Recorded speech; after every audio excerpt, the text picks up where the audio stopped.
Hello there. Once again, this is Anton from Anton Bay.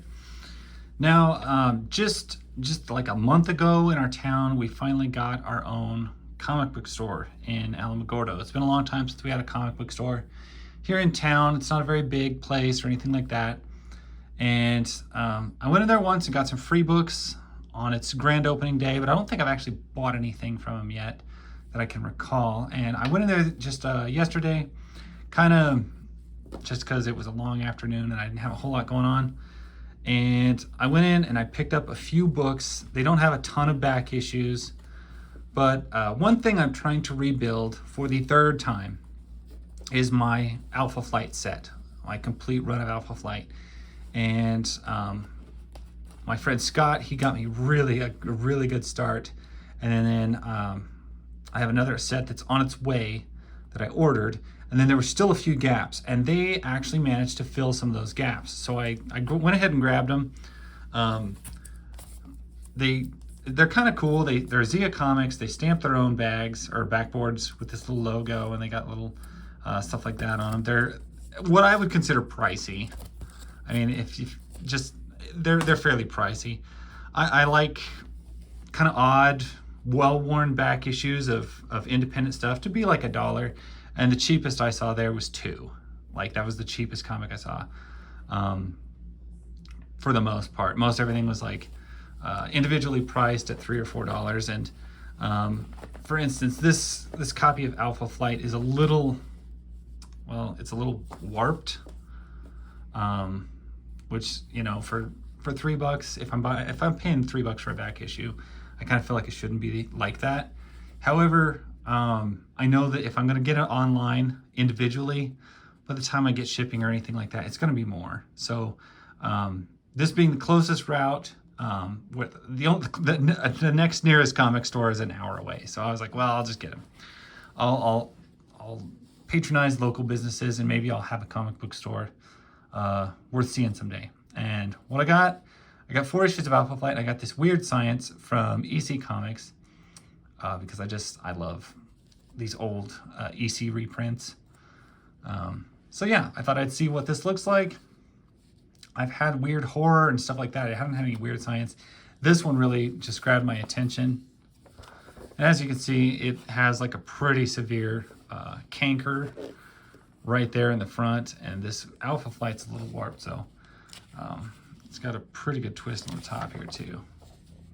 But it is color, and that is a really weird choice of color for this. Wow, that is really odd. Oh well. There's William Gaines. If you've ever watched any of the documentaries about the seduction of the innocents, there was the guy who went on trial and fought his case as best he could. So this is some really classic reprinted stuff. I'm not exactly sure what the exact era is, but this definitely looks at least 50s, if not older. I think there was a lot of horror in the 40s, but as far as like atomic stuff and science fiction as we know it, I think really took off in the 50s. Because we were talking about nukes and bombs and things like that, and what mankind was capable of. And it really expanded the sci-fi genre. So, I mean, there was sci-fi before that, like H.G. Wells, or I think it was H.G. Wells, whoever wrote Earth to the Moon. Anyway, and you know, some of those classic ones like that. But this has got a great vintage feel to it, very atomic era. Color is amazing, gotta love that. Being an older reprint book, I know it's not going to have the big giant splash pages that I like to see from a lot of like 80s and 90s stuff. And they started doing it in the 80s, but they really took off with it in the 90s. I always really kind of enjoyed it. You get some very minimalistic backgrounds and stuff like that with a lot of wordage going on, which was pretty typical of old comics in the day. If you've ever read many of the old horror or the old EC stuff, with a lot to read in there. By the Dark of the Moon. Short story, Things from Outer Space. That is about as beautiful of a big spread splash pages you're going to get. And you got a big, huge Cadillac, or not Cadillac. It's a Woody, whatever it is, but you got a huge, huge car, fedoras. Just beautiful, beautiful art from a very specific time. I love it. So this lady's hair is fantastic. That's awesome. Once again, lots and lots of word bubbles, lots of compact stories. All these guys have eyes in their forehead.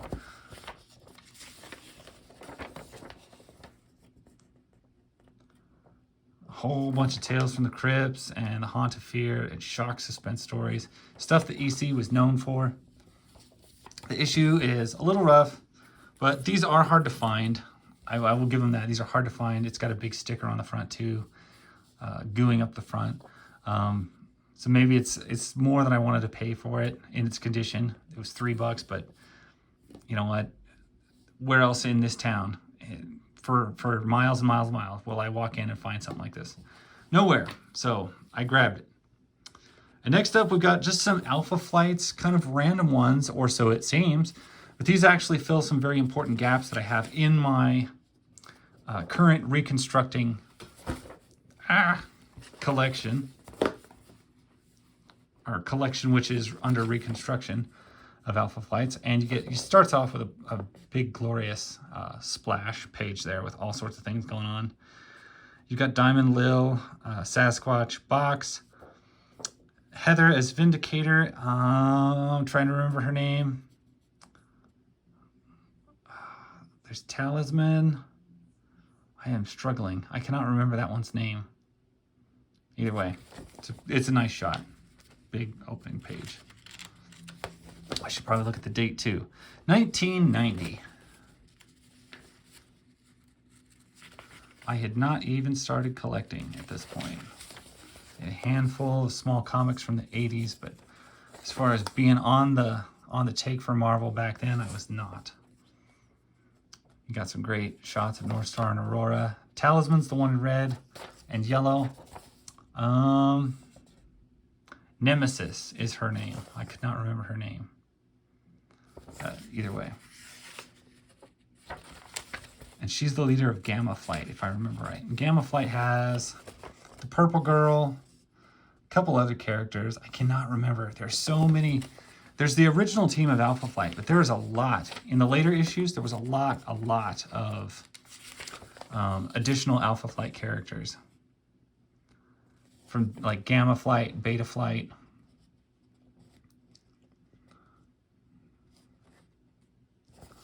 Lots going on. This guy is a reoccurring villain. I'm struggling to remember his name. Like I said, it's been a long time since I read through all of my Alpha Flights, and I'm looking forward to it. I've already got the first bunch. I've already started through them. The first 30 are really solid in story. It isn't until the 80s, like 85, 86, 87, into the 90s where they get really, really goofy. I guess there's a few in the 70s that are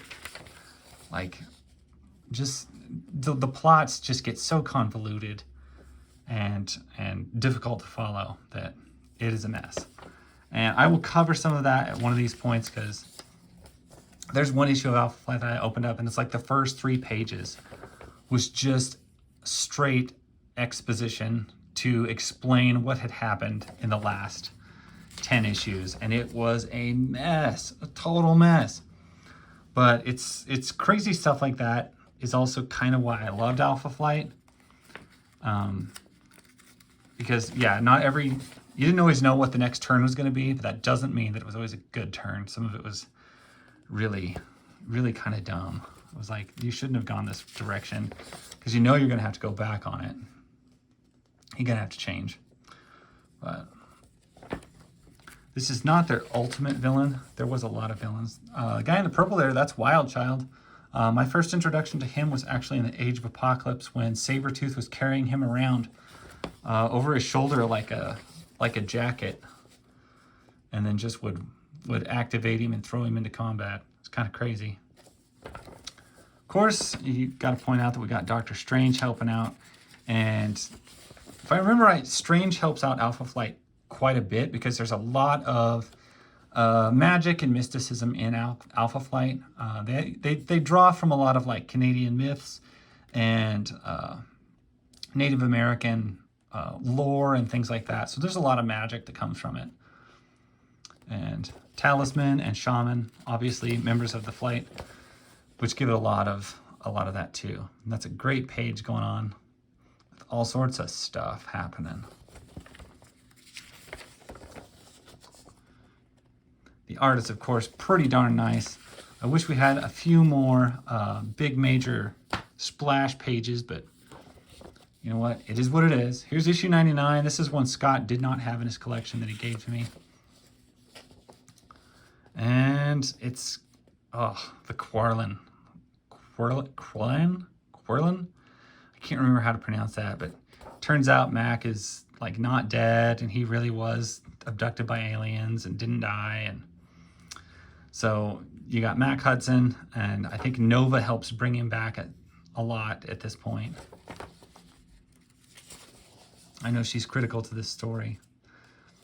And even though the story with the Quirlin is lame, I think, it does give you opportunity for a lot of really beautiful panels. I love all the space and all of the weird planets and stuff like that.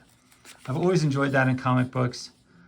And wowza, for you have not been able to flee far enough from the coming of Galactus.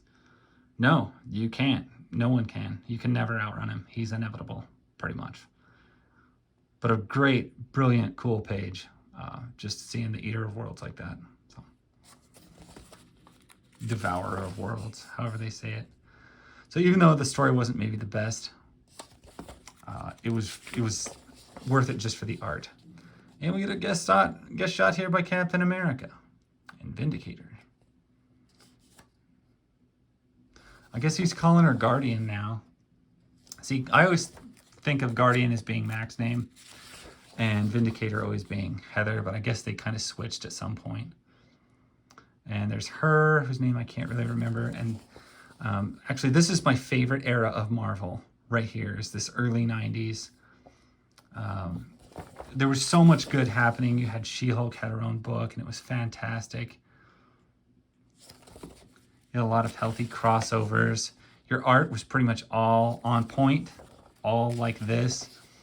Guardians of the Galaxy, the real Guardians with Vance Astro was going on, was definitely one of my favorite books of the time. There was just so much good. There was so much good going on in Marvel at this point.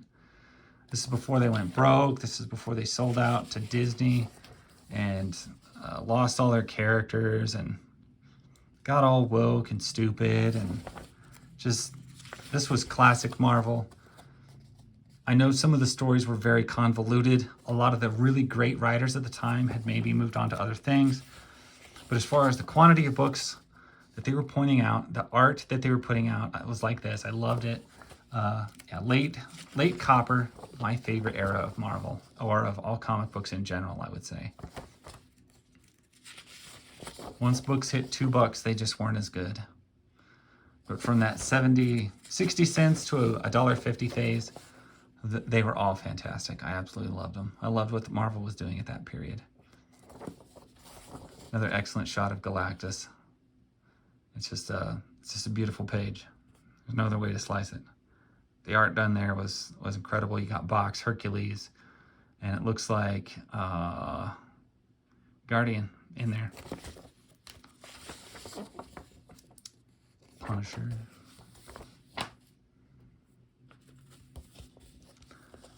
Just having Sasquatch getting ready to punch U.S. agent across the planet, that's great. And is that Diablo or... Yeah, that's Diablo. Okay. I was going to say, it almost looked like Batroc the Leaper. And I was like, what's Batroc doing in here? Is this Heather's body in a jar and her head is stuck on the outside? That's a lot to take in. This is the giant head on the tiny body thing going on there. That's cool. Yeah, it is. Her body is stuck in the jar. That is crazy. Yeah, Yeah, I'm definitely going to enjoy rereading these, even if they're not very good.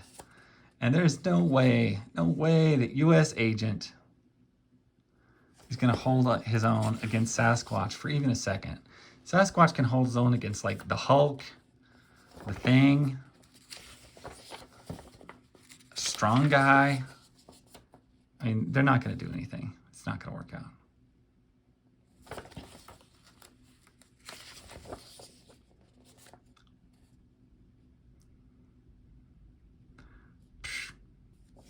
Yeah, there's just no way. U.S. Agent would be like toast and a half. Plus, if I remember right, I could never stand U.S. Agent. He's always kind of an obvious Captain America clone, but just lame. And does everyone remember the movie Hook? I remember when it came out, I think I liked it. And then, like, later, I didn't like it as much, but it was still there. Anyway, so we got Diablo. We got him introducing new bad guys. There's a whole bunch of people running around that I'm not recognizing. And I know I've read this before, but I mean, it has been probably 20 years since I read through all of my Alpha Flights. It's been a long time.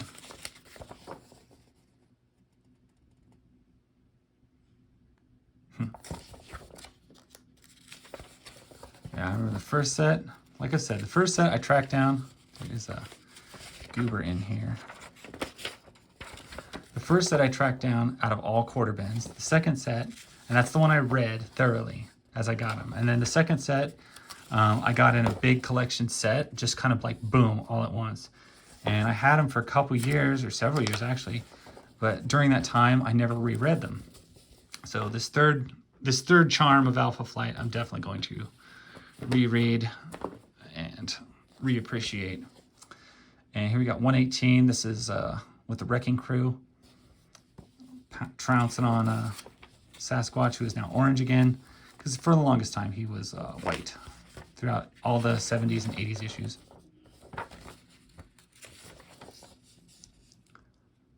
Hardliners, very 90s. Look at all the pouches. It's just incredible.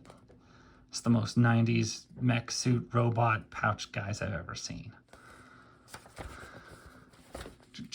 Or they're Transformers, I can't really tell. Ew, he just liquefied that guy. That's never good.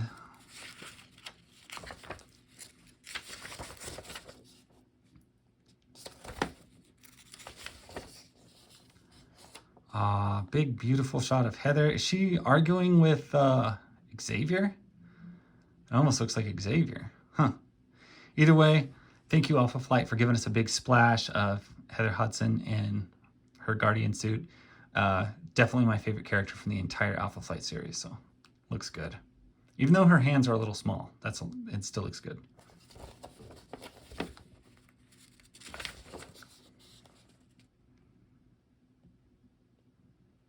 Oh, I can't remember the Canadian Deadpool guy. I can't remember his name. It's not Deadpool or Spider-Man, but he does bear a stark resemblance.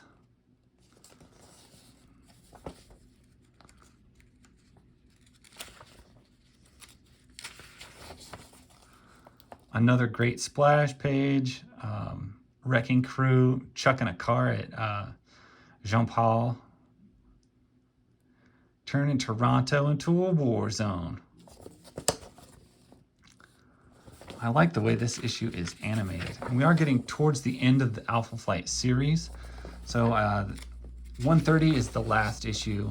Of course, there was later series that ran, but I never really read any of those. I tried, and I was just like, whatever. It's not the first Alpha Flight, so I was like, I don't really care.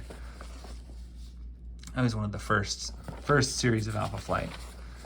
And with these, I'm getting extremely close. I think I'm within just a couple of issues of being able to finish out the entire run. When it gets to that, I'll probably head to El Paso and start hunting down those last couple of issues, if need be. If I can't be able to find them here. This store in town has quite a bit of Alpha Flight back issues. I remember this ad. It's a good bet the kids' favorite mutants ain't turtles. I was still a huge turtle fan when I saw this, and I thought that was a big insult, because I was like, dude, yeah, sure, but don't diss my turtles, man. I love my turtles. Anyway, that's what I picked up from the comic book store. It's just 5 issues, but it's stuff that I've really been looking for and I really love, and my coffee's getting cold. But I thank you guys for watching. I really appreciate it. Click me a like if you like it. I'll catch you guys later. Bye.